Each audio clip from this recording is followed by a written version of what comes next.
aquí. Clase 8, básico, perfecto. Ahí estamos.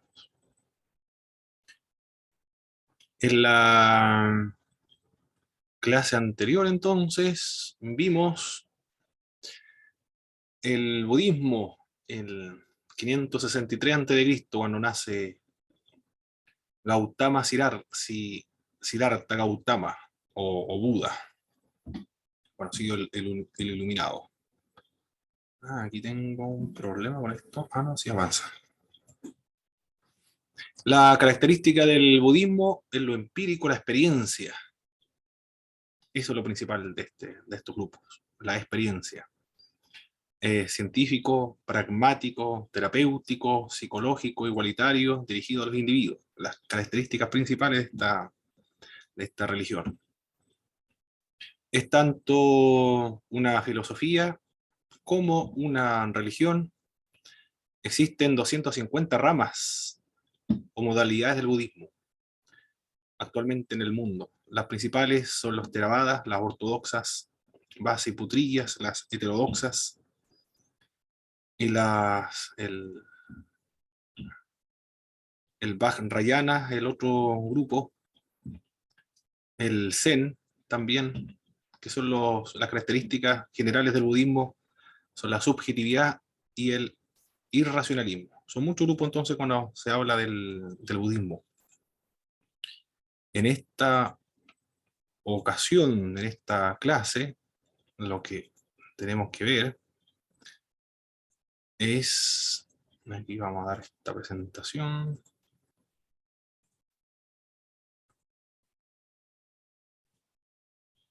Ahí está. Creo que estoy en la misma clase. A ver. Sí, estoy en la misma clase. Tengo que tomar la otra, la clase número. Aquí, cierro. Es la clase número 9 corresponde hoy día. Clase número 9. Esta es.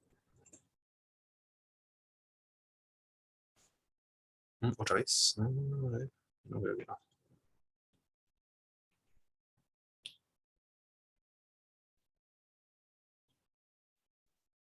No creo que estoy. Voy a corregir esto. Me voy a la clase 8 siempre. Y esa ya la. Ya, ahora sí. Ahora voy a poder hacer la presentación.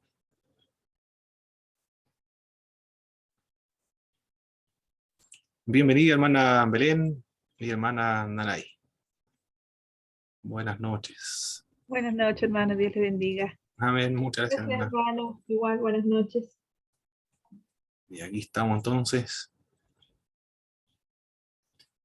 Esta parte vamos a concluir con el budismo y después la segunda parte, las 9, con el jidismo. La religión extrema realmente de la India. Ahí vemos en nuestras pantallas los monjes y monjas que están orando, están rezando en el templo de la religión. El término rezar está bien porque son repeticiones, son escritos y ellos lo van repitiendo. En el templo de la reliquia del diente de Buda, en Singapur. Esta fotografía fue tomada el 7 de junio del año 2018. Es lindo el templo. Buen diseño tiene, donde se reunieron varios grupos de budistas. Siddhartha Gautama, ¿quién fue este hombre? Tiene varios nombres, no tiene uno solo. En el sánscrito es Buddha, que significa el iluminado. Pero también tiene otros nombres, Siddhartha también, el otro vocablo con el cual se conoce. Es un nombre propio. Y Gautama, el Pali, Gotama se pronuncia en Pali, corresponde a su apellido. Otro de los nombres con los cuales se conoce al fundador, pero leyendo uno de los autores de religiones del mundo, cuando hablábamos acerca de los fundadores de las religiones un propio budista, no un externo al estudio del budismo, sino un mismo budista, que escribió para los occidentales. Todavía no sé a cuál de las ramas pertenece, pero hacía muy bien la aclaración. Se quejaba también en ese libro, escribió ese libro también para quejarse de los que escribían en el occidente del budismo, porque lo estaban tratando de explicarlo por medio de analogías de las religiones occidentales, principalmente el cristianismo. Y, y no eran acertados en cuanto a lo que se referían, por ejemplo, a la salvación, las obras. En el budismo tienen otras connotaciones, otros significados.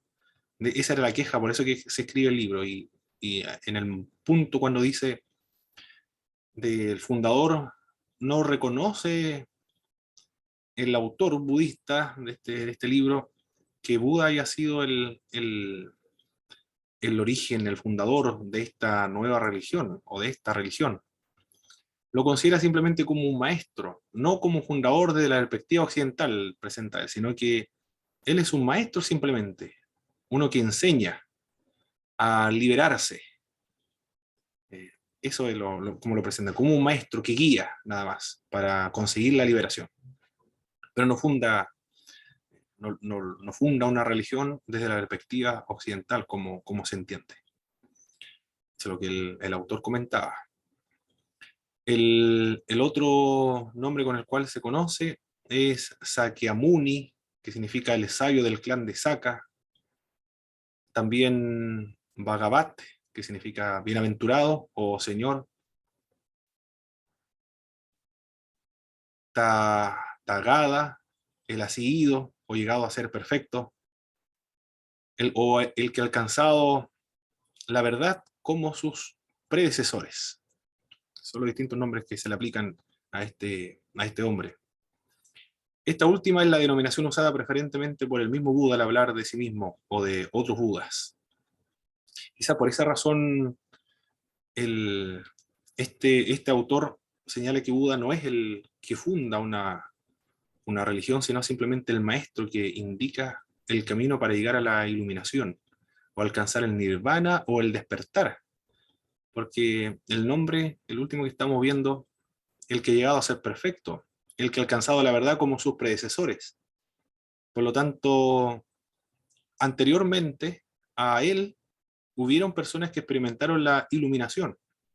Por eso lo más probable es que el autor indicaba que él no era el fundador del budismo, porque el budismo intenta alcanzar la iluminación al nirvana, y otras personas ya lo habían alcanzado.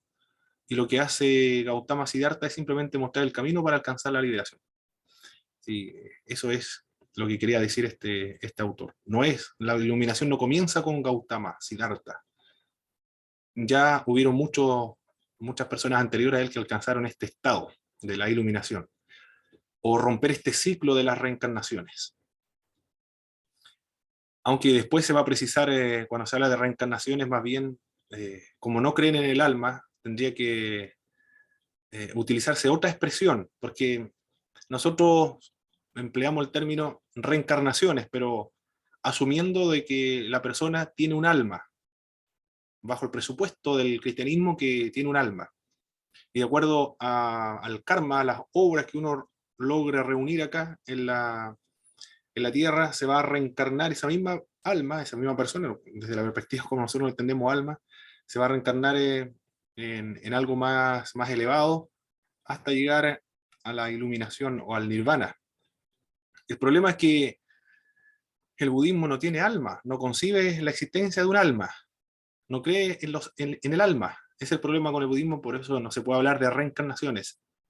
La explicación que ellos dan acerca de las reencarnaciones es de las renacimientos. Ese es el término que ellos hablan, el renacimiento.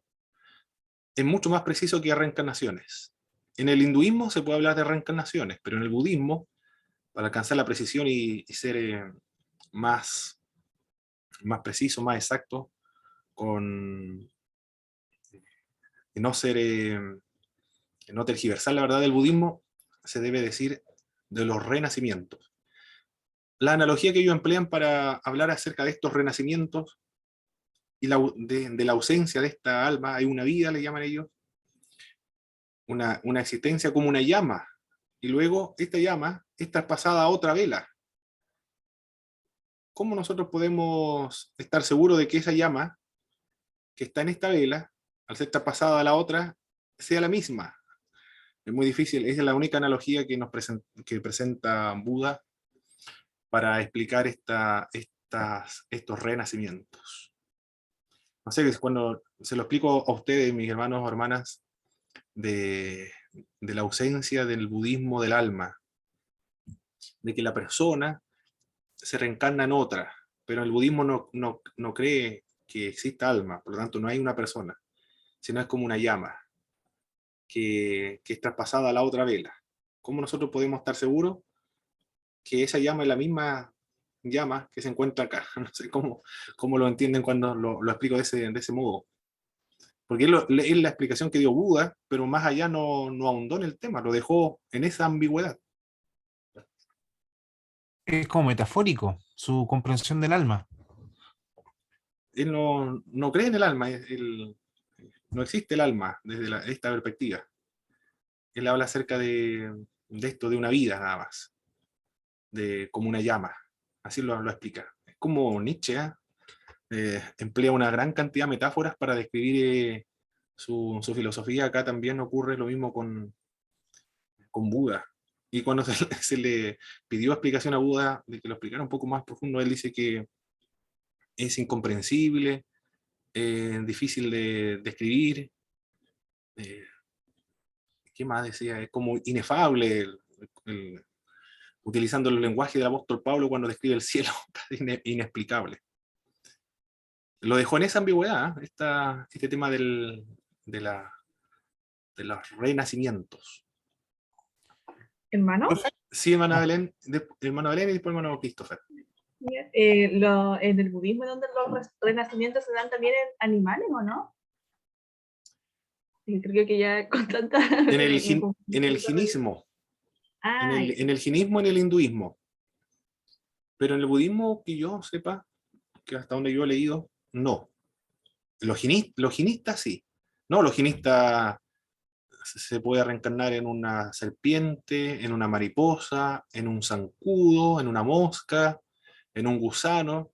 Por eso que los jinistas andan con una cosa acá en la boca para no tragarse una mosca, porque podrían tragarse a, a una persona o alguien importante, o un alma. Y no mata ningún animal porque son todos personas que se han reencarnado en esos animales, andan con una escobilla. Tienen mucho cuidado. Bueno, después vamos a ver esta religión jinista que cuenta con una gran cantidad de seguidores en la India, aunque son minoritarios, pocos, pero la influencia que ejercen es notable en la India, en la construcción social de la India. Es importantísimo, principalmente porque se aliaron con los políticos, con los gobernantes. Hermano Christopher. Sí, profe, haciendo como una comparación de los precursores de cada una de estas tres religiones que hemos visto ¿Mm? y los textos que hemos leído también, es interesante saber que cada uno de ellos siempre estuvo en una posición económica privilegiada dentro de la sociedad. Exacto, sí. Quizás ese estatus le permitió tener tanto tiempo para reflexionar. Se asemeja como a Salomón cuando escribe Eclesiastés. Exactamente. Exactamente. Una persona que vive en el campo, trabaja en el campo, que tiene 5 hijos. No tiene tiempo de... Imposible, claro, claro que sí, pues. Tiene que ser una persona que tiene buena posición económica. No un campesino común y corriente, no va a tener tiempo para pensar o reflexionar. Lo único que está pensando el campesino en sembrar, en qué más está pensando, en los animales, darle comida a los animales, atender a los hijos, ir a buscar agua, a buscar leña. Bueno, todo lo que se hace en el campo, claro, no tiene tiempo para eso. Tiene toda la razón, hermano Christopher. Igual que Salomón. Bueno, no era igual que Salomón porque cuando se dice de príncipes, de reyes, en realidad son nobles, son personas que tienen recursos económicos, pero no son como la posición adinerada de Salomón, donde había oro abundante, sino dueños locales nada más, o señores locales, feudales, no con tantos recursos lujosos como Salomón.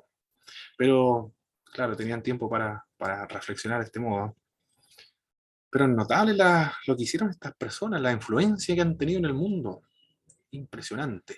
Y todo esto surge en la India, la profundidad en cuanto a la reflexión de lo metafísico, de lo espiritual, de filosófico, tan estructurado, las doctrinas que ellos tienen es realmente impresionante a esta gente, a estas culturas, porque está todo muy, muy bien estructurado. Han estructurado una nación, a un pueblo, a una civilización, le han dado una identidad a un país en base a 3000 años de reflexión teológica y filosófica dentro de este grupo. Realmente es notable lo que ellos hicieron.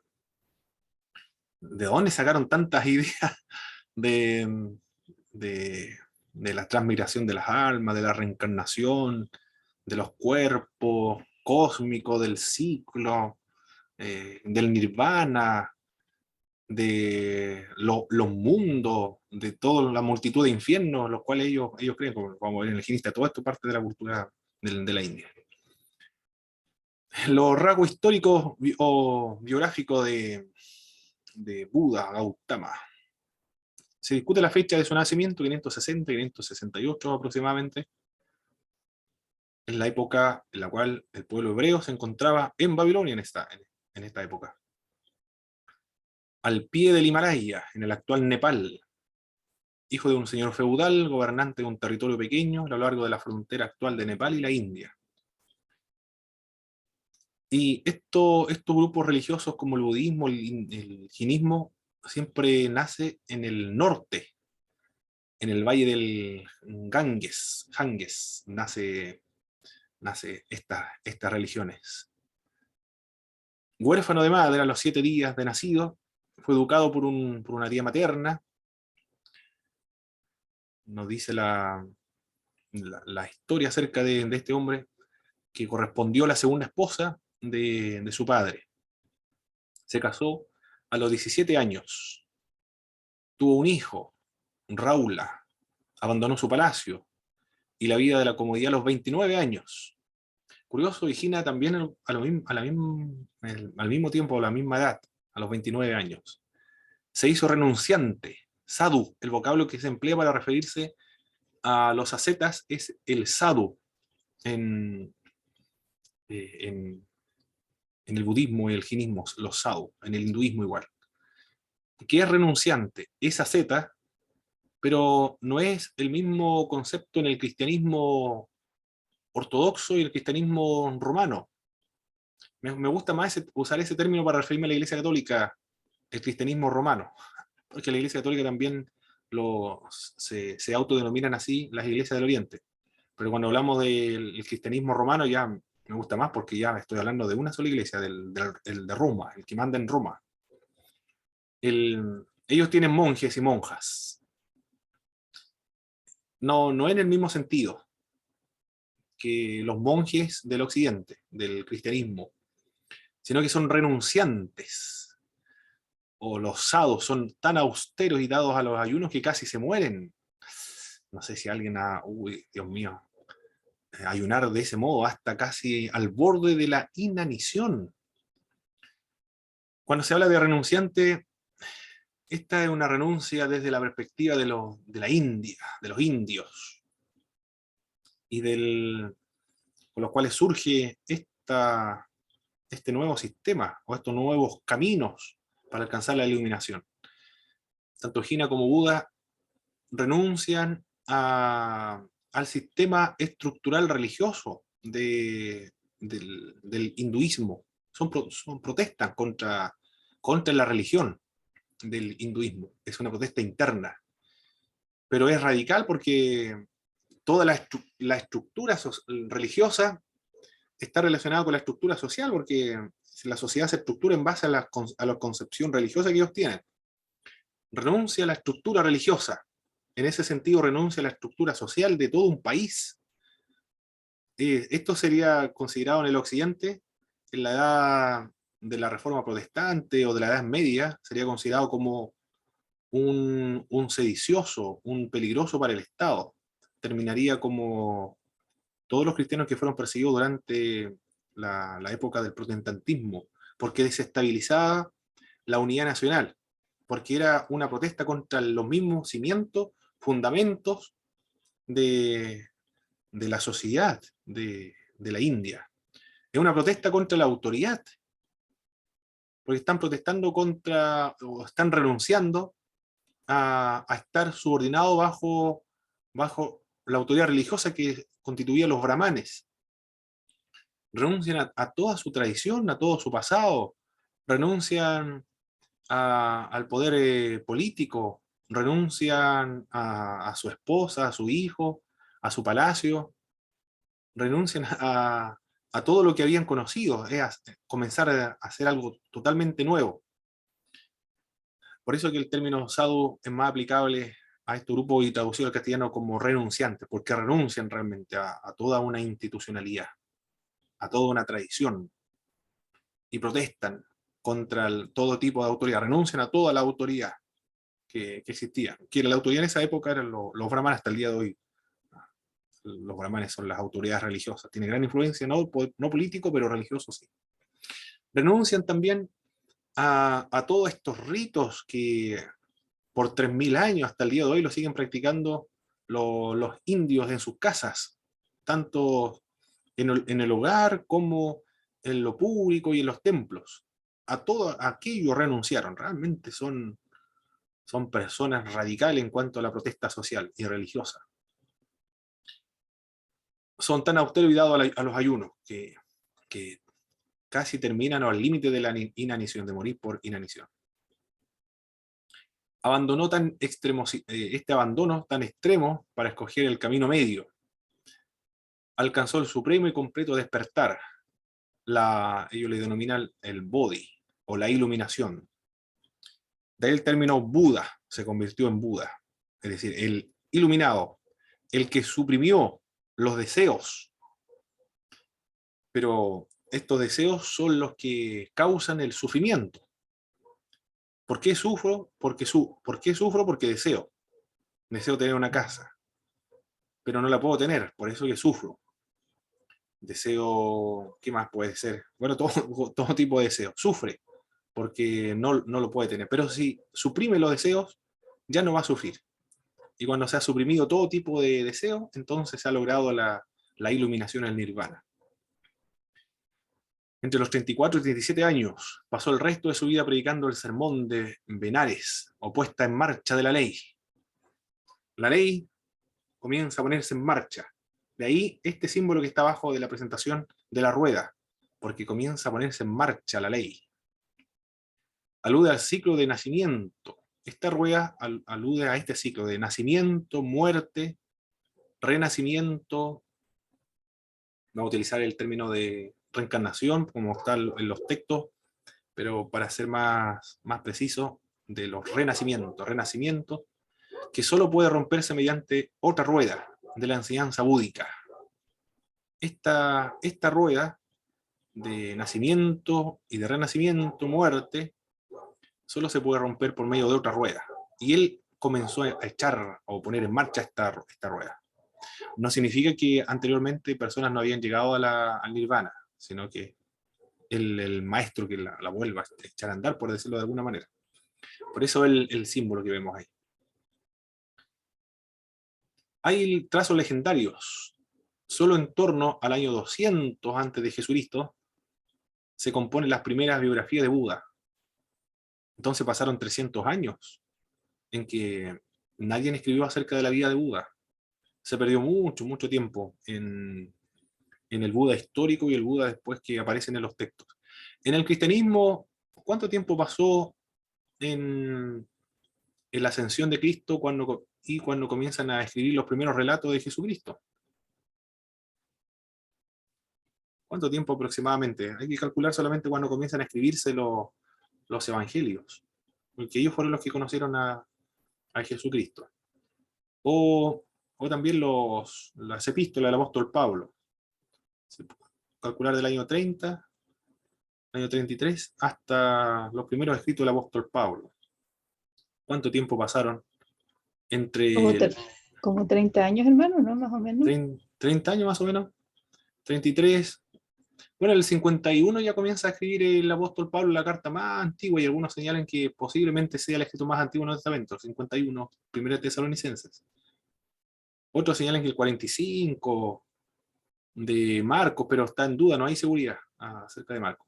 Ya supongamos que fue Marcos, serían unos 20, 15 años nada más de diferencia entre el protagonista, o donde se funda la fe, con los primeros escritos. Por lo tanto, la certeza histórica acerca de lo que nos transmiten los evangelios está preservada porque personas que lo conocieron están vivos. Y cuando se publicaron, echaron a circular estos textos, si alguien escribió algo que le pareció no auténtico, no histórico, no real, sino ficticio, inventado por esa comunidad cristiana, podrían haber protestado escribiendo otro libro. O protestado simplemente. Se hubiese conocido la historia como un grupo que protesta frente a otros grupos cristianos por distorsionar la imagen del Cristo histórico. Pero no hay ninguna protesta porque son fidedignos los textos. Por lo menos de personas que escriben, que son cristianos, efectivamente cristianos, no de los gnósticos o estos grupos marginales que no eran cristianos, sino tenían era un sincretismo con otros grupos religiosos. Pero aquí estamos viendo de 300 años entre la persona histórica con los biógrafos de Buda. Se perdió mucha certeza histórica de este personaje. Por esa razón, la devoción e imaginación de los budistas entretejió un ropaje fantástico, obvio, es esperable, si pasáramos 300 años. Legendario en torno a Buda. Según se cuenta, este había pasado por una serie de reencarnaciones 99 veces a lo largo de 432 millones de años. Se decía, por ejemplo, se reencarnó 91 veces a lo largo de 432 millones de años. Impresionante, los años marean la cantidad de años de reencarnaciones, 432 millones de años. María la cifra estratosférica, la cifra que nos presentan acá. En su última reencarnación habría tenido una concepción inmaculada, tras bajar al seno materno en forma de un elefante blanco de 6 colmillos. La historia de que salió de su palacio, vio un anciano, luego un enfermo, un cadáver, y finalmente ve un monje, también parece que corresponde a esta leyenda. Tampoco es seguro esa leyenda. Esa leyenda la leí cuando tenía como 17 años, recuerdo. Leí esa leyenda, me causó impresión, me gustó cuando la leí. Pero también posiblemente, señalan ellos, puede ser una parte de la leyenda. La doctrina. ¿En qué consiste la doctrina del budismo? O el Dharma, que es la doctrina. La existencia y universalidad del sufrimiento, o la contingencia, Dukkha le denominan ellos. La palabra en sánscrito es dukkha, suele traducirse por sufrimiento, dolor o también la miseria. Es universal. Bueno, en ese sentido todos estamos de acuerdo. Los cristianos, a este sufrimiento, ¿cuál es la causa del sufrimiento de la perspectiva cristiana? ¿Por qué el ser humano sufre? Dolor, miseria, muerte, enfermedad. Por el pecado. Por el pecado. La explicación nuestra es por el pecado. Esa es la razón. Por el pecado. Y bueno, ellos señalan lo siguiente con respecto al sufrimiento. No se trata de un dolor físico pasajero, sino del sufrimiento que surge de todas las tensiones existenciales. En una palabra, de la insuficiencia sentida, de la angustia vital, de la contingencia óntica. ¿A qué se refiere el término óntico? Viene del griego que es del ser, o de lo que uno es, o el fundamento de toda existencia, el ser, o lo óntico, o la contingencia óntica, y la existencial. El sufrimiento viene por desear, por el deseo viene el sufrimiento. En cambio nosotros decimos, es por el pecado del ser humano. Esa es la razón por la cual viene el sufrimiento. El origen y causa del dukkha, el lasete, señala estos grupos. Surge por el deseo de lo apariencial, lo sensorial, de los placeres o de los objetos agradables, de las ideas e imágenes que son placenteras. De ahí surge el sufrimiento. Y lo que aspira lo budista es terminar con el sufrimiento. Y se termina suprimiendo los deseos. Sí, eso es, suprimiendo el deseo. El término fin del dukkha, la supresión de la sed, el deseo, la aniquilación, y a esto se le denomina nirvana. ¿Qué significa nirvana? Extinción, aniquilación, no de la persona, como a veces se interpreta, sino del deseo de lo apariencial, de lo dunkiano.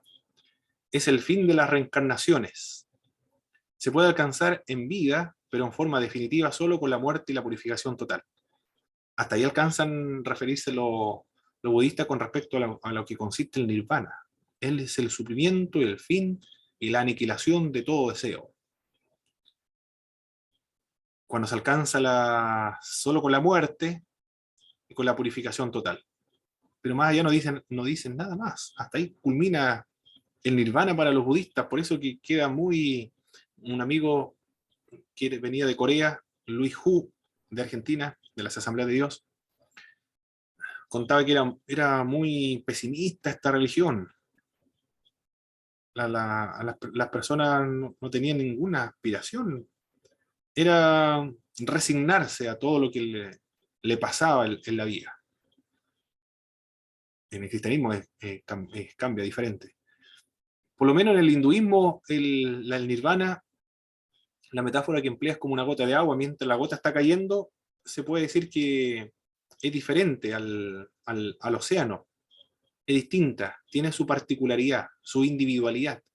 Es un individuo la gota de agua, pero cuando cae al mar, se diluye en el agua y ahora es parte del mar. Ya perdió la individualidad. Por lo menos en eso consiste el nirvana para los hinduistas, pero para los budistas nada dicen con respecto a eso. Simplemente la supresión de los deseos, la que se alcanza con la muerte y la purificación total, o la aniquilación. Los recursos que emplean para conseguir el nirvana o la supresión de los deseos, la aniquilación. A grandes rasgos, la iluminación se obtiene mediante obras morales. Si queremos denominarla esta nirvana que ellos le denominan, si queremos utilizar un lenguaje para poder entenderlo de la perspectiva cristiana como la salvación, entonces. La salvación es por obra, entonces. Claro, se quejan los budistas cuando nosotros decimos la salvación, que los budistas están enseñando es por obra, porque son otros conceptos que se manejan ahí, que tienen otra connotación, pero por lo menos lo utilizamos a modo de analogía nada más, para tratar de entender esta religión. Mediante obras morales, éticas, por medio de procedimientos de meditación, por medio del renacimiento o reencarnación budista. El budismo, a diferencia del hinduismo, no cree en el alma. Por tanto, no se le puede aplicar reencarnación, sino el término renacimiento. Otra característica del budismo es que no intenta cambiar el mundo mediante la técnica y la política como Occidente. No quiere cambiar el mundo, sino cambiarse cada uno mental y interiormente a sí mismo. En el cristianismo, claro, queremos cambiar el mundo por medio, por lo menos los conservadores, cambiar el mundo por medio de cambiar al individuo, al ser humano, de experimentar el nuevo nacimiento. El budismo no intenta cambiar el mundo mediante ninguna técnica, ninguna política, sino mentalmente a sí mismo. Podemos ver aquí la diferencia con el cristianismo. La posibilidad de salvarse no consiste por medio de los esfuerzos humanos, sino mediante la la gracia de Dios. Nosotros, cuando hablamos acerca de la gracia de Dios desde nuestra perspectiva como protestante, como evangélico, no es por obra, solamente por medio de la fe, por medio de la gracia. Y pareciera que vemos en el catolicismo romano, en el occidente, en el oriente, a la iglesia ortodoxa, el bautismo, la primera comunión, la confirmación, el, el participar en la transubstanciación, que es la Eucaristía o la acción de gracias, como obras. Pero al leer los textos de estas iglesias, esos son medios de gracia. Es decir, los medios de gracias se expresan por medios objetivos como esto que les comenté. El protestantismo no tiene medios, no reconoce los medios de gracia. Por ejemplo, el bautismo lo ve como signo y sello del pacto, o lo ve también como signo y sello de la salvación. Ahí vemos la diferencia en cuanto a la gracia. Pero ambos hablan, tanto el protestantismo como el catolicismo hablan de la gracia. Puede ser por medios concretos, objetivos, como los sacramentos, por ejemplo, que son medios de gracias, para apropiarse de esta salvación. En cambio, en el budismo, en el hinduismo, en el budismo es por medio de las obras.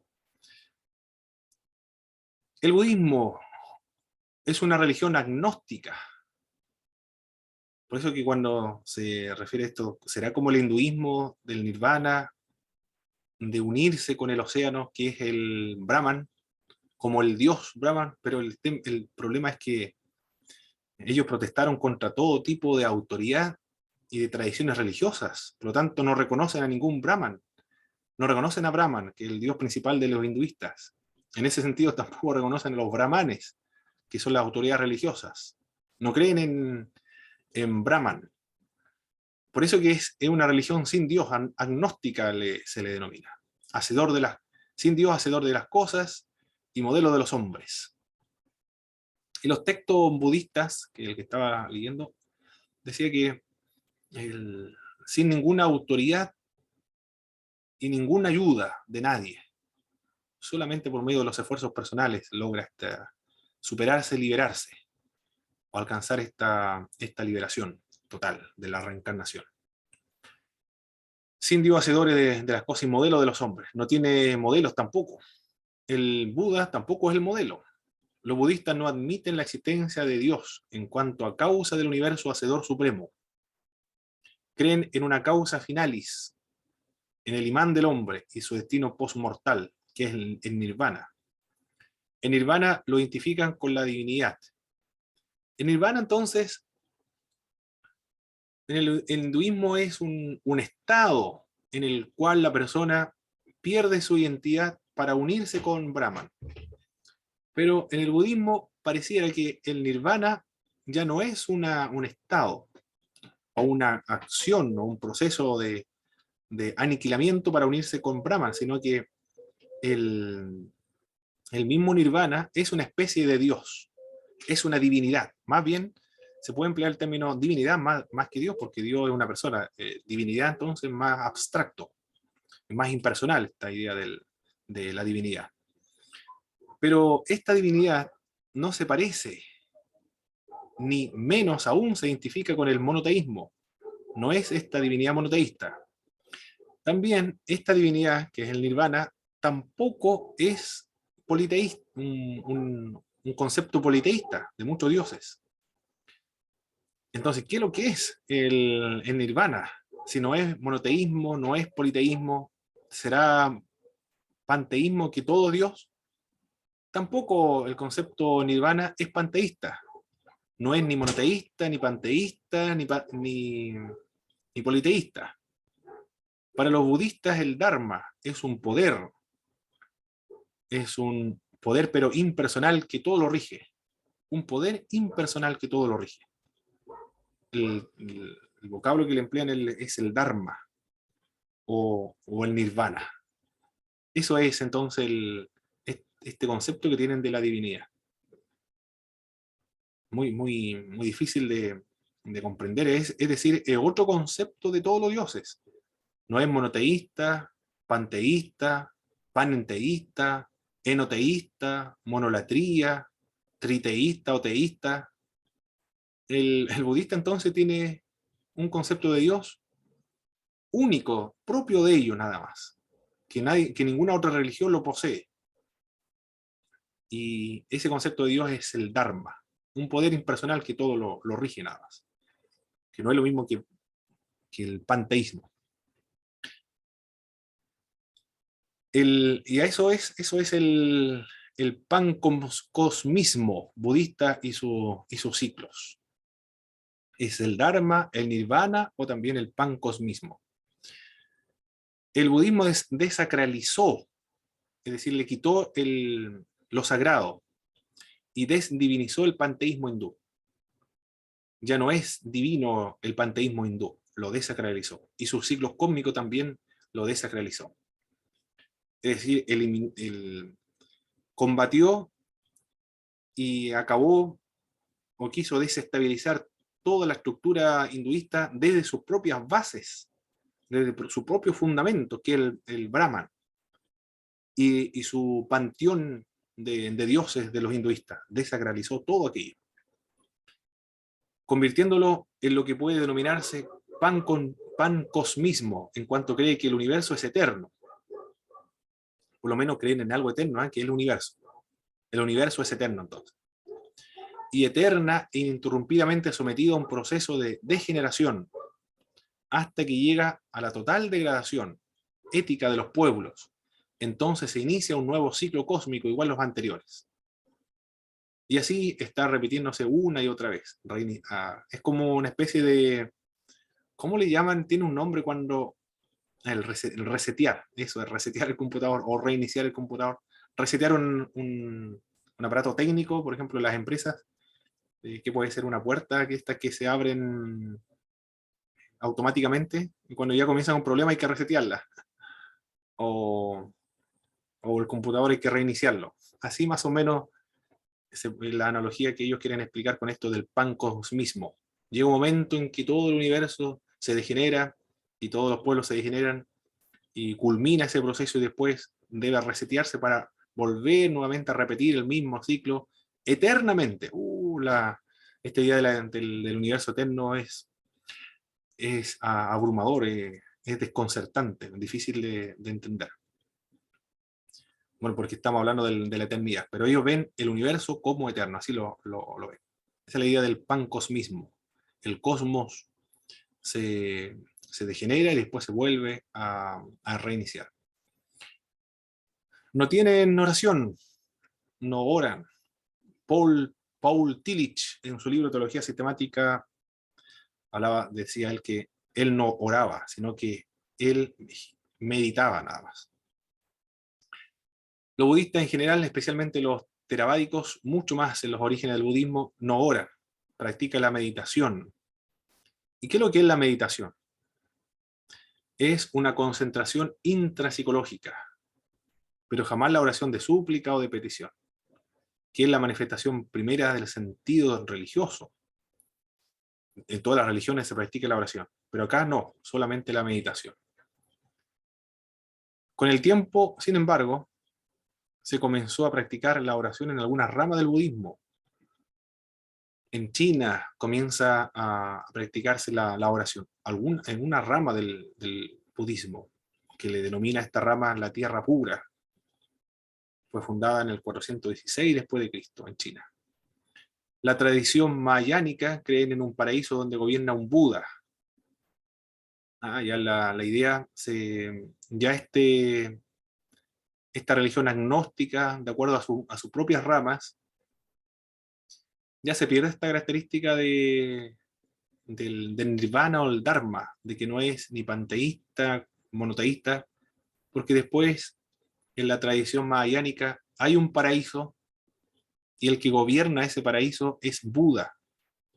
Pero creen que existen muchas tierras puras, por tanto muchos Budas, existen muchos paraísos. Es una especie acá existen muchos dioses, es decir, Buda, que gobierna este paraíso, y muchos paraísos. Es una especie similar a esta secta de los mormones, donde dice que cada uno de las personas van a ser un dios, que va a tener su propio mundo al cual va a gobernar. Por lo tanto, todos seremos dioses desde la concepción de los mormones. Y el Dios de este universo al cual nosotros rendimos cuenta ahora, fue una vez un hombre, como nosotros, y todos nosotros llegaremos a ser dioses, dicen los mormones, con su propio mundo. Acá se parece un poco a esa misma idea de los budistas, por lo menos los budistas mahayánicas. Tiene cada mundo hay un paraíso, y esos paraísos está gobernado por un Buda. Y hay muchos, una infinidad de paraísos. En el Tíbet también se practican las oraciones por la creencia en innumerables divinidades, terribles, apacibles, multitudes de demonios que requieren de oraciones. En el Tíbet también se practican las oraciones, entonces, aunque originalmente no. Estas oraciones se efectúan en el Tíbet por medio de banderas de oración o molinos de oración, como la estamos viendo ahí en la primera fotografía, que está en la parte superior de la presentación de la diapositiva. Esas banderas son oraciones que realizan los budistas a sus respectivos demonios, dioses terribles, apacibles, entre otros. Aunque en esencia no tienen dioses, pero algunas ramas tienen dioses. Aunque en esencia no tienen oración, pero algunas ramas sí oran. Eso es lo curioso del budismo, y todos son ramas budistas. Se parece entonces al hinduismo en un sentido, porque en el hinduismo algunos creen una cosa, otros creen otro, hay contradicción entre sus propias creencias, pero todos son denominados hinduistas. Acá también. Aunque originalmente la tradición no tiene Dios, no hay oración, pero algunos oran y otras ramas sí tienen dioses, y hacen de Buda un dios. Y pueden autodenominarse Buda, y ninguna otra escuela la excluye tampoco. Hermano Danay, parece que está levantando la mano. Sí, hermano, viendo que ellos creen en el deseo, en el sufrimiento, ellos entonces creen en el bien y el mal, ¿o no? ¿Cómo toman esos conceptos? No he leído, hermana, de este concepto del bien y del mal, ¿eh? Del bien y del mal. Cómo ellos lo ven. No lo he leído, este concepto. No sabría responderle a esa pregunta. El bien y el mal está claro con Confucio, y nosotros también lo entendemos en el cristianismo, pero en el budismo no sé qué consideran ellos bien y qué lo consideran mal. Al analizarlo acá podríamos decir que el sufrimiento es mal, y en la supresión de los sufrimientos el nirvana sería el bien. Pero es que los vocablos, los términos de bien y mal, por lo menos no lo he leído en algunos libros, quizás estén en algunas partes. Podríamos averiguarlo, ¿eh? De esos dos conceptos, si lo manejan o no. Pero nosotros podemos aplicarlo, es decir, el mal es los sufrimientos y el bien es la supresión del sufrimiento. Pero si un budista no escuchara explicarlo de ese modo, se quejaría. Bueno, en realidad todo lo que estamos diciendo,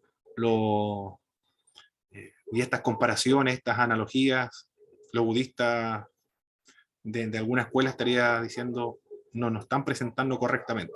Del mismo modo como un budista cuando habla acerca del cristianismo, nosotros escuchando a un budista decimos, pero eso no es lo que nosotros creemos.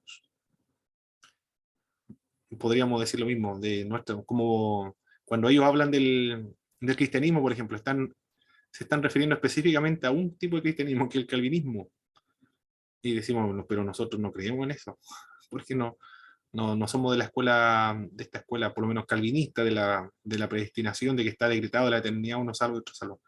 Acá cuando se estudia el budismo también ocurre lo mismo, el mismo fenómeno. Alguien puede decir, eso no es cierto. Pero podríamos decirlo para nosotros, para entenderlo nosotros. Eso sería el bien y eso otro sería el mal. Pero eso es lo que ocurre cuando se estudian las religiones. Para ser preciso, bien exacto lo que ellos creen, realmente es difícil, porque hay que emplear sus propias categorías, y la experiencia también, jamás vamos a tener la misma experiencia que ellos tienen. Eso es el obstáculo que tenemos al explicar estas religiones. Pueden activar su micrófono, hermano, no hay problema. para hacer alguna pregunta o alguna acotación o lo que han leído también en sus textos de religiones del mundo. Sin alma, aquí está el tema, no tienen alma, no concibe la existencia del alma.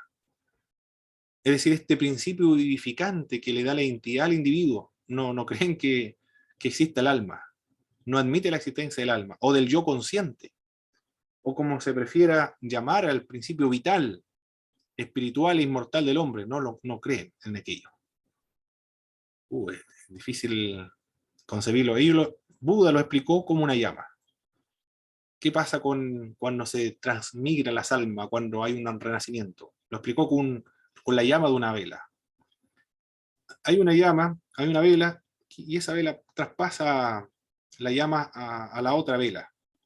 Esa llama es la misma que estaba acá, es la única explicación que dio Buda. Y ahí uno mismo se responde en base a esa analogía de la llama. Tampoco el pecado privado de la dimensión teologal, el pecado, ¿qué es lo que es el pecado? Para nosotros, ¿cómo lo entendemos el pecado, hermano Christopher, hermana Danay? ¿Qué es lo que es el pecado, desde nuestra perspectiva cristiana? El quebrantamiento de la ley de Dios. Es pecar contra Dios, ¿verdad? Eso es el pecado, quebrantar las leyes de Dios. Pero el problema del budismo es que no tiene Dios. Es el problema. No hay Dios ahí. Y tampoco hay un yo. Es decir, no hay un alma que peque contra Dios. Por lo tanto, no hay pecado. No conciben el pecado. El pecado es privación de la dimensión teologal. El pecado no puede ser la ofensa consciente del hombre contra Dios porque no hay Dios. El budismo carece del concepto de la persona de Dios y del legislador supremo del universo en el sentido de las demás religiones en general. Por lo tanto, no hay pecado en el budismo, no existe pecado. Difícil predicarle a un budista, le decimos, usted necesita arrepentirse de todos sus pecados porque ha ofendido a Dios. Muy, muy complejo, ¿eh? Un budista predicarle de ese modo arrepentirse de sus pecados, pero ¿de qué me voy a arrepentir? ¿De qué pecado? Si no hay Dios. Y mi alma va a vivir, va a ser arrojada en el infierno, pero si no tengo alma, le va a o le va a responder el budista. No soy pecador entonces, porque no tengo alma y no hay Dios. ¿Cómo puedo ser pecador? Increíble, ¿eh? Bueno, un budista que tenga bien claro su doctrina, ¿cómo se podría llegar a ello? Para explicar estos conceptos fundamentales para que se produzca el arrepentimiento de la fe en Jesucristo. La resurrección, por ejemplo. Es complejo el tema, porque son la esencia de la fe cristiana, el alma, y hay un Dios. Se ha quebrantado unas leyes que él mismo ha establecido, el legislador moral del universo. Pero en el budismo no existe Dios, no existe un legislador moral del universo. No existe el pecado, tampoco. Existe el sufrimiento, pero el sufrimiento es por el deseo de lo apariencial, de lo aparente. Y se puede suprimir por medio del esfuerzo humano nada más. Un gran desafío tienen los misioneros que van a estos países, a Birmania, por ejemplo, a Nepal, a estas partes donde hay budistas, o se van a comunidades de poblaciones que son budistas. ¿Cómo explicarle el evangelio? Terrible, ¿eh? Nosotros supongamos que podemos hablar el birmano o cualquier idioma donde se encuentra comunidad budista y nos ponemos a predicar en la calle un mensaje evangelístico, no van a entender absolutamente nada de nada. Aunque estemos empleando el mismo idioma, no van a entender absolutamente nada. Sería realmente un lenguaje chino, aunque habláramos el mismo idioma. Mire, esa misma característica. Hermano, ¿Sí, Danaí? no, estaba pensando en cómo buscar una analogía para, como usted decía, para poder comunicar el evangelio, porque no tiene nada, no tiene alma, no hay oración, no hay Dios, No. se ve difícil. No hay infierno, no hay cielo. Hay solamente extinción. Dios mío. Quizás los cambios generacionales, profe, ayudan. Sí. Bueno, eso decía el libro de los cambios Sí, generacionales. porque como vivimos en una sociedad que está cambiando Mm. cada década y cada siglo, me imagino que el budismo igual ha sufrido remesones en reformas y hasta esos mismos contemporáneos deben mantener dudas. Claro, exactamente. Igual que los musulmanes en Egipto con los coptos. Los coptos, en Irán también el cristianismo está fortaleciéndose en Irán. Son cristianos ortodoxos de las iglesias coptas. Increíble la iglesia copta, hermano. Ellos son monofisistas, pero la iglesia copta, viendo algunas canciones de ellos, son como evangélicos, que tienen batería, tienen guitarra, tienen una guitarra eléctrica, tienen, ¿qué más? Bajo igual tienen, coros igual que nosotros, se visten como nosotros, occidentales, con banderas egipcias de Egipto, y cantando al Señor de la razón. Muy hermoso. Y son ortodoxos, está el sacerdote copto con su cruz, tiene una cruz aquí de madera en la mano, siempre los coptos andan con la cruz. Nosotros los evangélicos andamos con la Biblia siempre para predicar, ellos andan con la cruz. Y a veces con dos cruces, una aquí en la mano derecha, otra cruz en la mano izquierda, y predican de ese modo. Siempre con una cruz. Y la gente anda con una cruz cuando salen a la calle a hablar. Practican también el poner la mano aquí atrás y se caen las personas como las iglesias neopentecostales. Son extraordinarios, son parecidos a nosotros, a los evangélicos. Las iglesias pues cooptan ese sentido. Están creciendo porque hay una necesidad espiritual en Irán y también en Egipto. Y también estos cambios generacionales de estas culturas, de estos pueblos, claro. El aprender un idioma ayuda bastante a comunicarse con estas personas. El inglés, el idioma franco actualmente, la teología del idioma franco, el inglés. Pero el idioma internacional también actualmente, para entrar en contacto, hacerse amigos, tener amistades budistas. Sería magnífico, ¿eh? Tener una amistad budista. ¿Qué cree esta persona? Claro, pero yo creo que debe pasar lo mismo que un católico que no va nunca a la iglesia, ¿eh? Es decir, es católico por nombre, pero no es católico como un teólogo católico, por ejemplo. Es un de nombre nada más.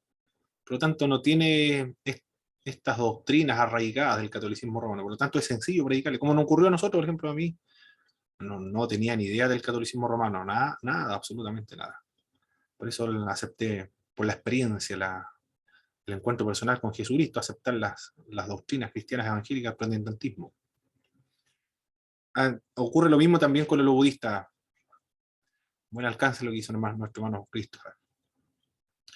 Es un ateísmo politeísta. Mire cómo vemos la contradicción acá. El budismo nace del hinduismo y una de las características de la religión hinduista es la contradicción, la incoherencia también, la contradicción, lo ilógico. Pero en el budismo, como nace del hinduismo, también existen estas contradicciones. Es ateísmo, pero politeísta al mismo tiempo. Cuando le preguntan a Buda sobre la existencia de los dioses, él respondía con otra pregunta: ¿por qué me preguntas eso? El ateísmo, que no cree en Dios ni en lo divino, cree sin embargo en dioses. Es increíble esto, ¿eh? La contradicción, interna que ellos tienen, pero hay una convivencia porque no son lógicos como nosotros, son otra cultura. Viene también de la India. Admite 6 clases de dioses en el mundo del deseo o de lo apariencial. Existen dioses también en el budismo. 17 en el mundo material e incontable en el inmaterial. Hay muchos dioses en el mundo inmaterial. Creencia o la creencia de Dios en el budismo son residuos, sin embargo, del hinduismo.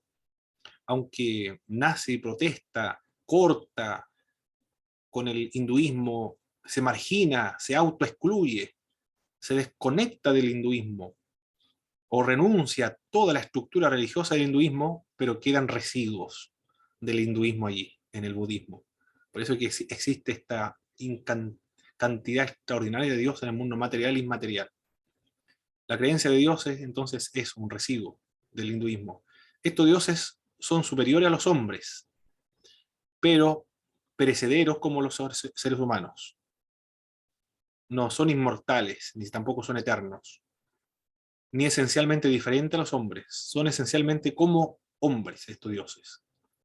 Estos están sometidos también a la ley kármica y a la cadena de reencarnaciones, e incluso al mismo Buda. Son incapaces de conceder la salvación, ellos mismos la obtienen mediante la aplicación terapéutica del Buda. Estos dioses también se salvan por medio de la aplicación de esta rueda que corta este ciclo de reencarnaciones. Con ofrenda y sacrificio se puede conseguir de los dioses lo que ellos pueden dar. Mira, aquí se comprende cómo es que ellos son ateos, pero al mismo tiempo politeístas. Porque de los dioses se puede obtener. ¿Qué se puede obtener de los dioses con ofrenda y sacrificios? Se puede obtener riquezas, la primogenitura, se puede obtener el amor, se puede obtener la fama. Eso se puede obtener al servir a los dioses dentro del budismo. Pero en el budismo, ¿qué es lo que causa el sufrimiento? El El deseo. querer. El deseo. Por lo tanto, es precisamente lo que dan los dioses lo que los budistas no desean, no quieren. Por eso es que se entiende que son ateístas, es decir, no le importan, no están ni ahí con los dioses, porque le dan precisamente lo que ellos aborrecen, detestan, y lo que ellos no le produce el sufrimiento. Ningún buen budista, un buen budista, no va a desear nada de eso. Un bonzo responderá a la pregunta de Dios: no tengo idea sobre qué puede ser Dios.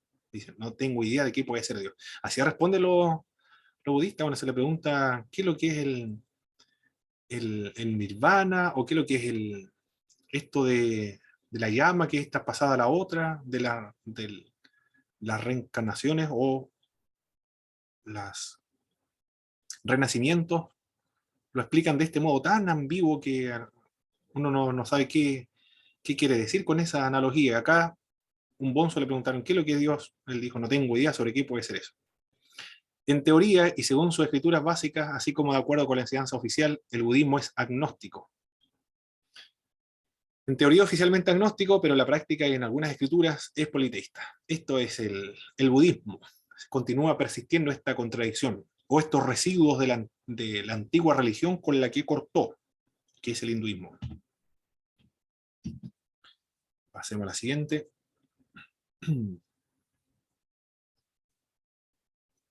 Aunque oficialmente una religión agnóstica o atea, pero divinizaron a Buda. Eso es lo curioso y lo contradictorio y difícil de digerir cuando hablamos del budismo. No creen en dioses, pero divinizaron a Buda. Es ateo, pero creen en muchos dioses. No oran, pero algunos sí oran. Y acá, en la divinización de Buda, aunque no creen en Dios, el budismo cree en Dios y alguna de sus ramas deifican a Buda. Pero esta deidificación de Buda surge de una de las ramas del budismo, que es el Mahayana. Creen en los 3 cuerpos de Buda. El budismo mahayánico y el cénico y el jayánico creen en los 3 cuerpos de Buda. Bueno, son varios grupos. Parece que lo único que no creen en los dioses son los ortodoxos, es decir, los primeros, los más antiguos. Como siempre, los más antiguos, los ortodoxos, son los más reservados en cuanto a la innovación religiosa. Pero los nuevos, los que innovan, claro, van incorporando nuevas ideas religiosas. ¿Cuál es el cuerpo del Buda? El cuerpo del deleite, el gozo, el cuerpo con el que Buda habría recibido la iluminación, cuerpo dotado de 32 características. El otro cuerpo, el nirvana, o el nirvana kaya, cuerpo de la manifestación o de transformación histórico, con el que se muestra en la tierra y realiza 12 acciones principales: el descenso, la entrada en el seno materno, la reencarnación, el goce de las mujeres de su harén, la salida de su hogar, la vida de renunciante o de la asceta, y la iluminación. También está el cuerpo metafórico, se transforma en un cuerpo cósmico sumamente sutil, supramuntano, omnisciente, eterno, e incluso el único cuerpo autoexistente, algo así como el concepto de Dios en otras religiones. de acuerdo a el cuerpo metafórico se parece mucho al Dios cristiano. Puede ser que tenga algunas influencias de las otras religiones o de las religiones monoteístas judías, lo más probable. Por eso es que llega hasta a ser muy parecido con el Dios monoteísta omnisciente, por ejemplo, eterno, autoexistente. Algunas escuelas conciben el cuerpo cósmico de Buda como impersonal, bueno, aquí ya se parece más en panteísmo, en otras como personal, es decir, como un Dios personal, como un Dios propiamente tal, no como divino, sino como Dios. El Buda final, el escatológico, se llamará el Maitreya, el Dios Maitreya, sería el que vive ahora en Londres, según su precursor, el escritor esoterista y senador británico Benjamin Creme. Es decir, estaría vivo Maitreya y estaría en Londres actualmente. El Maitreya, el Buda, el escatológico. Del aniconismo en las imágenes de Buda. Anteriormente Buda era representado solo anicónicamente. No habían figuras, pinturas de Buda, el ser humano, el hombre. Se representaba sin imágenes. Se representaba la huella de sus pies, el elefante blanco, como lo estamos viendo ahí, el árbol de la iluminación, pero no a Buda propiamente tal. A partir del siglo I después de Cristo, se difundieron las imágenes de Buda, como la que vemos allá de dorada, la imagen de Buda y de tridimensional, una estatua, pero esta estatua de que comienza a aparecer de Buda surge de la cultura greco-romana. Ahí estamos viendo cómo las culturas absorben también y son reintegradas en las religiones, como ocurrió en el cristianismo. Porque el cristianismo, ¿por qué hacen estatua de Cristo? O de los apóstoles, de María, o de los santos, porque viene de la cultura greco-romana, de Roma, porque los griegos, por ejemplo, la Iglesia del Oriente no tienen figuras tridimensionales porque lo consideran como idolatría. Y esta figura o esta cultura greco-romana de las esculturas tridimensionales son aceptadas también en el budismo y comienzan a aparecer las estatuas tridimensionales de Buda, a partir del siglo I después de Cristo, en la misma época cuando surge el cristianismo. Desde lo que hoy es Afganistán y parte de Pakistán, allí aparecen las estatuas. Para la rama mahayana, la imagen es considerada una manifestación de Buda. Mire, aquí está la idolatría pura, como vemos. Es decir, esa estatua es una manifestación visible del propio Buda. Ya aquí vemos la idolatría tal cual como nosotros la concebimos. Es decir, no es una estatua solamente. Ni siquiera es un fetichismo, de él sale un poder, sino que la estatua es realmente la manifestación de Buda, el Buda en persona, de su espíritu y de su poder, en ese sentido. Para un budista devoto, aquí va a practicar evidentemente la idolatría. No una representación de Buda, sino Buda propiamente tal. Ahí está el poder y el espíritu de Buda. Para ello la imagen debe haber sido consagrada mediante la recitación de oraciones, de mantras sobre ella, así como con la colocación de escrituras o reliquias. No existen dioses, pero han divinizado a Buda. Son una especie no son ni monoteístas, ni panteístas, pero sin embargo creen en algunos conceptos panteístas y algunos conceptos de un Dios personal. No se ora, pero también se practica la oración a Buda. Es una especie de oración hecha de nuestros días por los bonzos ante la estatua de Buda. Se parece a la veneración, adoración del hinduismo y de casi todas sus sectas. Se discute su sentido estrictamente oracional o no, muestra de respeto y honor. No se sabe si es oración o no esta práctica de conversar frente a Buda. La budeidad o la naturaleza búdica.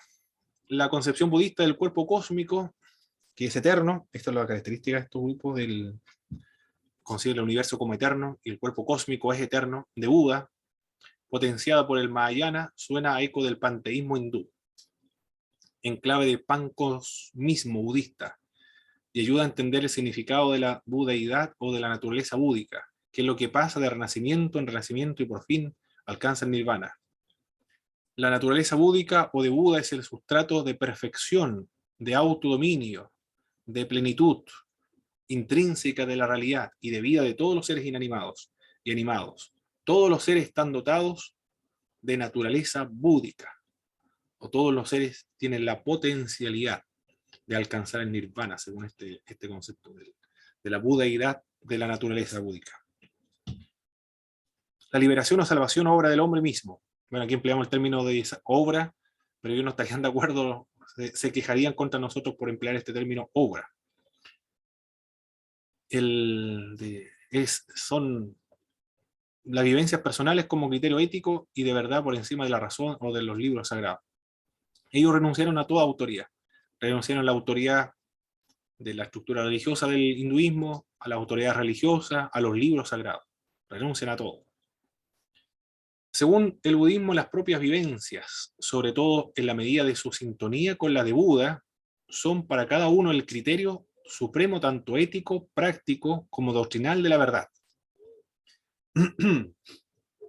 Si ellos renuncian a toda autoridad, mire, se parece a la expresión de Soren Kierkegaard.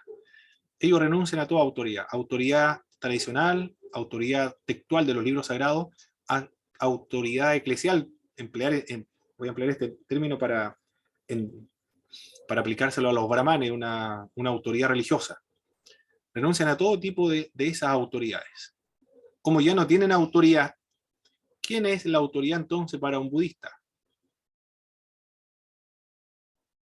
Siempre hay una autoridad, no es una anarquía tampoco, pero hay una autoridad. ¿Cuál es la autoridad para el budista? Para su propia religión, para concebir su propia religión, o llevar a cabo sus prácticas religiosas.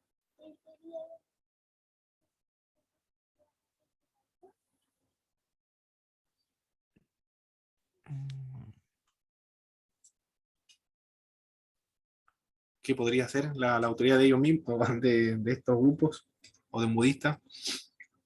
Si ha renunciado a todo tipo de autoridad. No hay autoridad, pero debe haber alguna autoridad. Un principio de autoridad. ¿Cuál sería esa? Principio de autoridad para un budista. Ellos mismos son la autoridad. Solucionaron ese problema. Renuncian a toda autoridad y ellos se constituyen en su propia autoridad.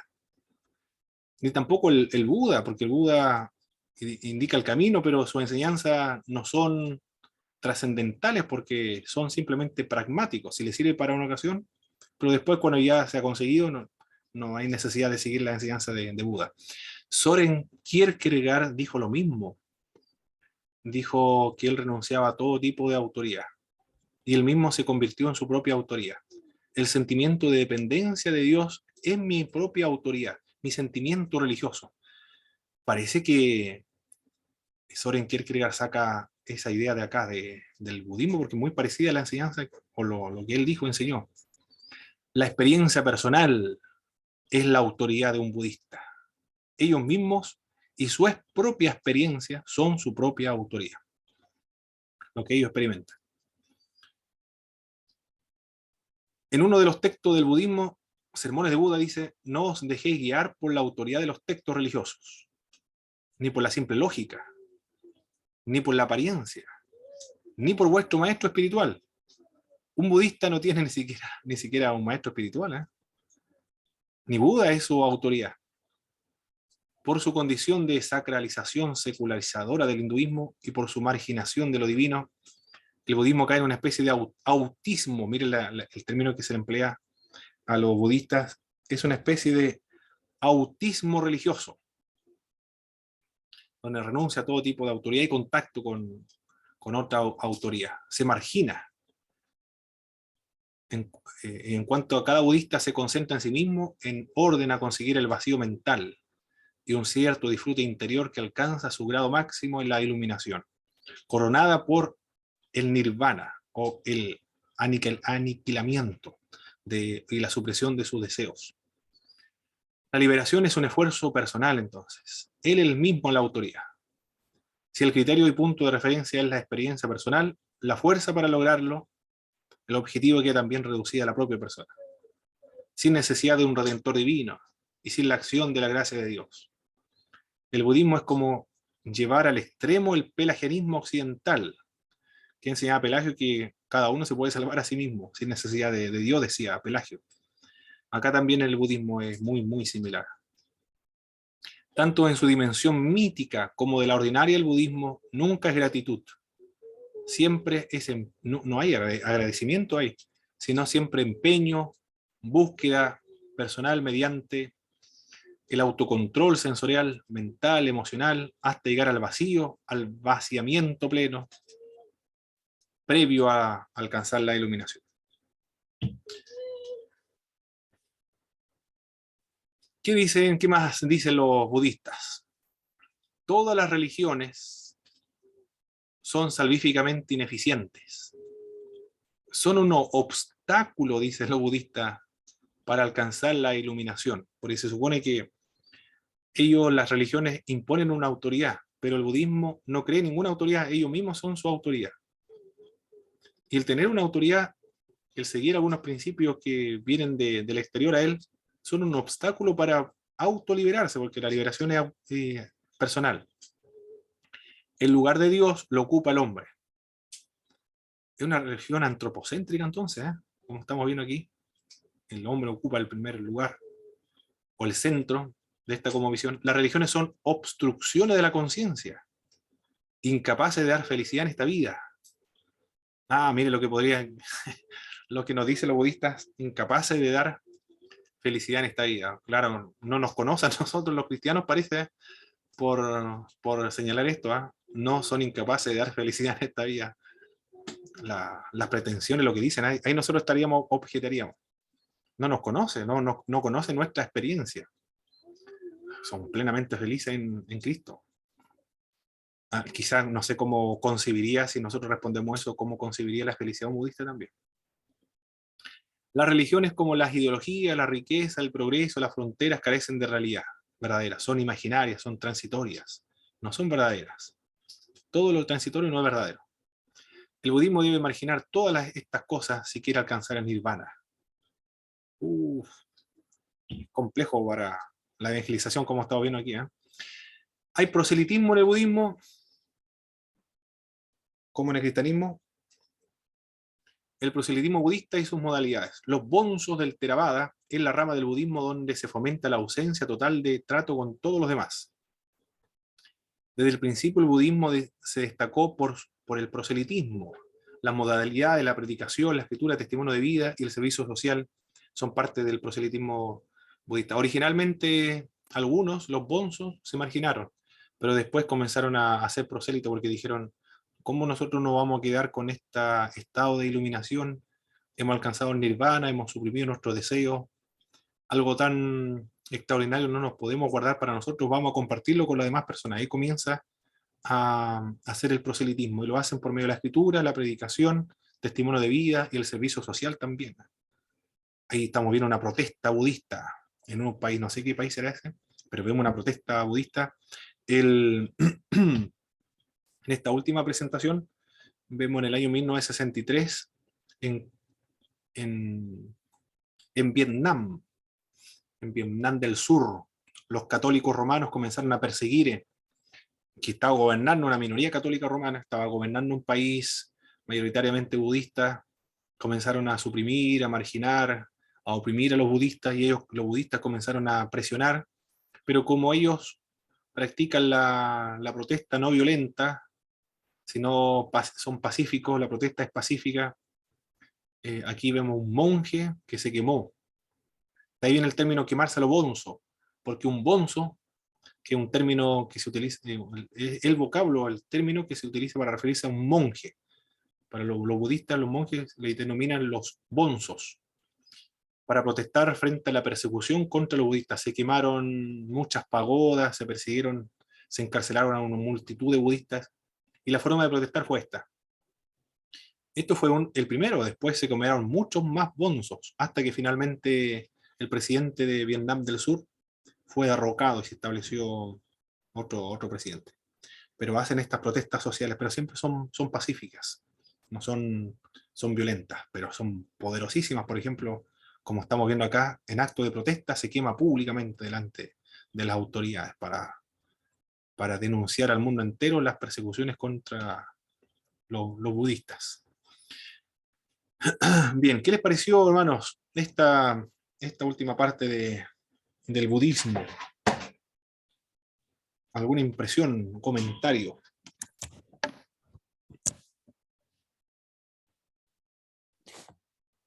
¿Hay aspectos positivos y negativos, profe, del budismo?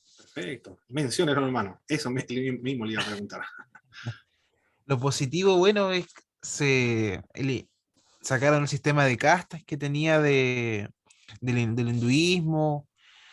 eh, También el hecho de que se hace una separación en este caso de las divinidades también hinduistas. Pero lo negativo es básicamente eso, pues el ser una religión antropocéntrica, es poco congruente también, es poco clara. En ocasiones las divinidades sí tienen algún efecto positivo, pero también en otras no. El camino en este caso del nirvana generalmente es por lo que uno pueda hacer en esta vida. El hecho del aislamiento social también es algo que desde la perspectiva cristiana no se concibe, porque finalmente estamos llamados a amar a nuestro prójimo como nosotros mismos, estamos llamados al servicio, a reunirnos en comunidad. Entonces eso es un aspecto individualista que tiene estas religiones, que quizás no se comparte. Perfecto, hermano Christopher. Muy bien, muchas gracias. Hermana Belén, hermana Danaí. Pues ya estamos terminando con el budismo y ahora seguimos la segunda parte con el jainismo. Bueno, se ve que ellos son bastante decisivos en sus creencias, Mm. porque llevan al límite varias cosas, por ejemplo, el ayuno, la forma de protesta, como lo estábamos viendo recién.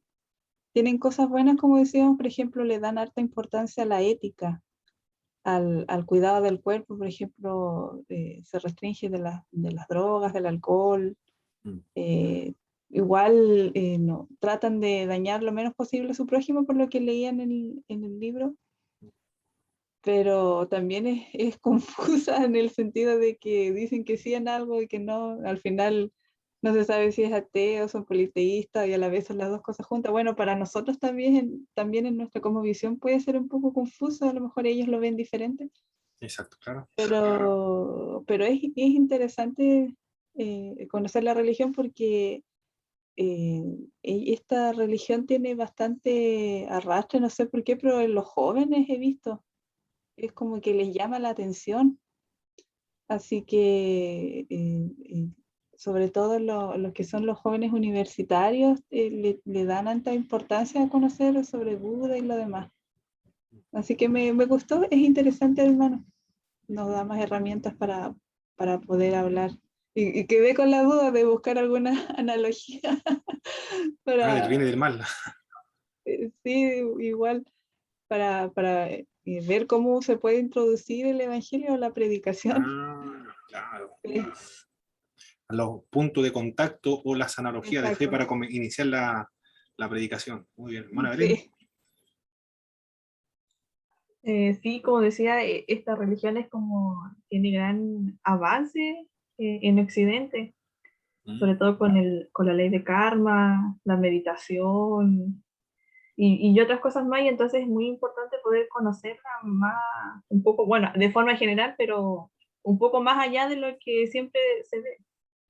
Así que es interesante y también como también proviene del hinduismo, también es un poquitito enredada en ese Sí, aspecto. muy contradictoria, muy ilógica, inconsistente.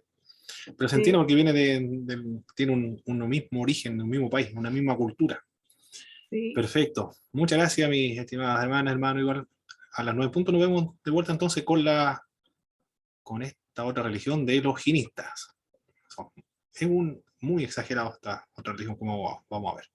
Nos vemos. Bendiciones.